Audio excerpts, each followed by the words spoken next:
Good evening. A holidaymaker who used an airport parking company when he flew out of Gatwick has returned home to find his car missing. It comes a day after it was revealed thousands of cars have been found parked unsecurely in muddy fields. Malcolm Shaw has the story.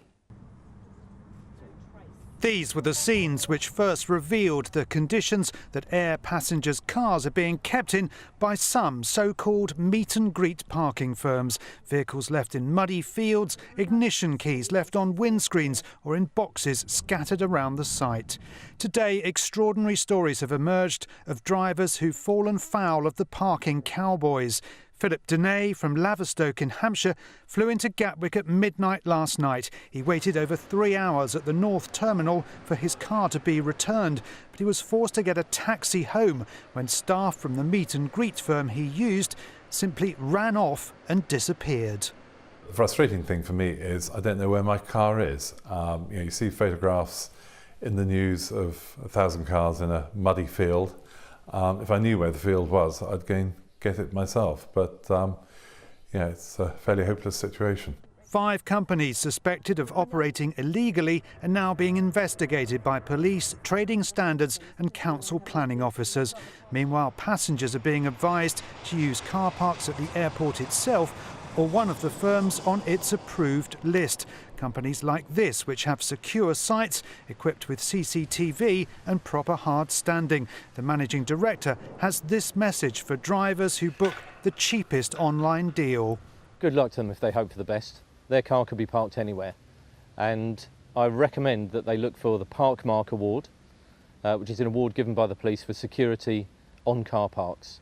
And members of the approved operator scheme at Gatwick Airport are all carry the Park Mark Award on all of their car parks. Kingsley Raphael from Bishop Stortford in Essex returned to Gatwick in the early hours of Sunday morning and found himself among 50 passengers waiting for their cars to be returned. His eventually turned up 5 hours later. It'd been jet washed on the outside. You could see mud all over it, but it'd been jet washed. But the inside had dried mud on the carpets, on the mats, on the steering wheel, on the seat. They turned the mats over to try and hide it. So just generally in a pretty disgusting state, really. Tonight, Gatwick told us they have sympathy for passengers who've been affected, but said the airport has no relationship with the parking operators currently being investigated. Malcolm Shaw, ITV News, Crawley. Well, earlier today I caught up with the travel expert Simon Calder and asked him if he was surprised that cars were being stored by some parking companies in this way. It is extraordinary, but I'm afraid it comes back to the internet and people thinking, I'm going to get a great deal. I'm going to have a look on the internet, see what I can find. And of course, there's all kinds of, can I say rogues? I think I can, waiting to provide services which are not quite what you thought you were getting. Now, of course, if you want to do that, that's entirely up to you, but be very circumspect. And look, I'll tell you what, I think the clue's in the name approved parking. It's quite easy to find out who's approved and who isn't. If you choose to go for someone who isn't, well, good luck, it's your car. Is it illegal, though, what they're doing? Well, it treads a very fine line. Of course, if you are promising all sorts of things which are then not delivered, that would seem to be breaking the Trade Descriptions Act, and I'm sure that trading standards would have something to say about that. However, it's not as if there aren't any alternatives. If you don't like the official parking companies and their prices, well, that's absolutely fine. There are other ways of getting to Gatwick. The ground transportation is actually improving all the time, although, as you've been reporting, Southern Trains isn't necessarily having the best of years. Simon Calder speaking to me earlier. In other news, police have confirmed that a body found off the Dorset coast was that of a 26-year-old climber from Southampton. Liam Day was reported missing following a climbing trip in Swanage on the 15th of June. His family have been informed. Crowds gathered in Brighton last night, vowing to stand together and show unity in the wake of the EU vote.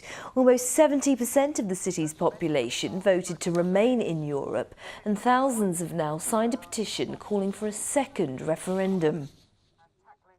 A temporary memorial to remember the 11 victims of the Shoreham air disaster has been left in a disrespectful shambles.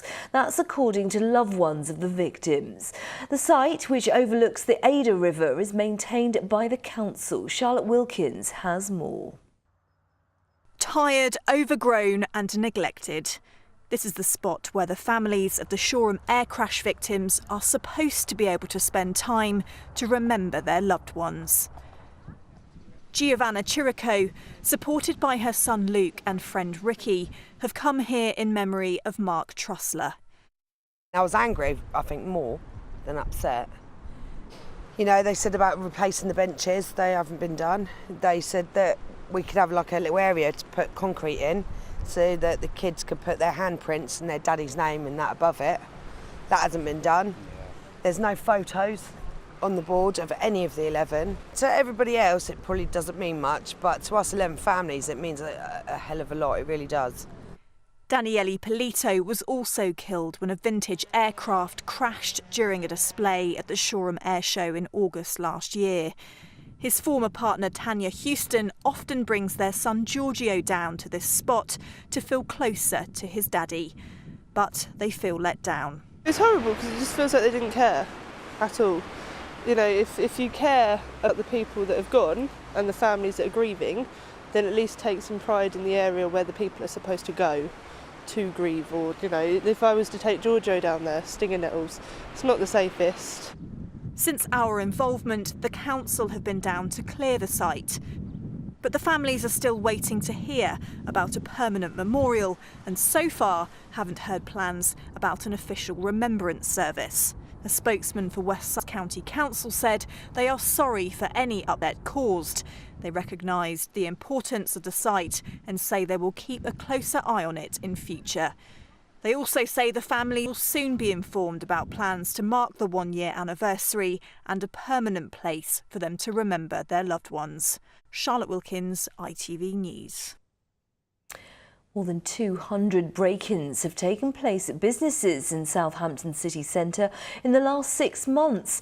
Hampshire police say those attacks range from burglaries to walk-in thefts. Well, Chloe Oliver has been speaking to one of those affected, a coffee shop where raiders caused thousands of pounds worth of damage. A burglary at any business is frustrating, but when it's the 8th time in a row, the effects can be crippling. There have been more than 200 incidents of burglary across Southampton city centre since January. Metrics Coffee is one of the many businesses who've fallen victim to such attacks. Since we opened Metrics just over 2.5 years ago, we've been broken into 8 times now across our 3 sites. I'm heartbroken every time it happens. It's not just Metrics who are being targeted or singled out here. We've been broken into 3 times this year, but across Southampton there have been 200 equivalent commercial break-ins in Southampton city centre. As his insurers refuse to fund any more repairs, owner Spencer says he's even contemplated pulling the plug on his Southampton stores. I think there's far too much street drinking and city centre drug taking, and in the parks I'm looking out over there, it's almost a daily occurrence I see that happening.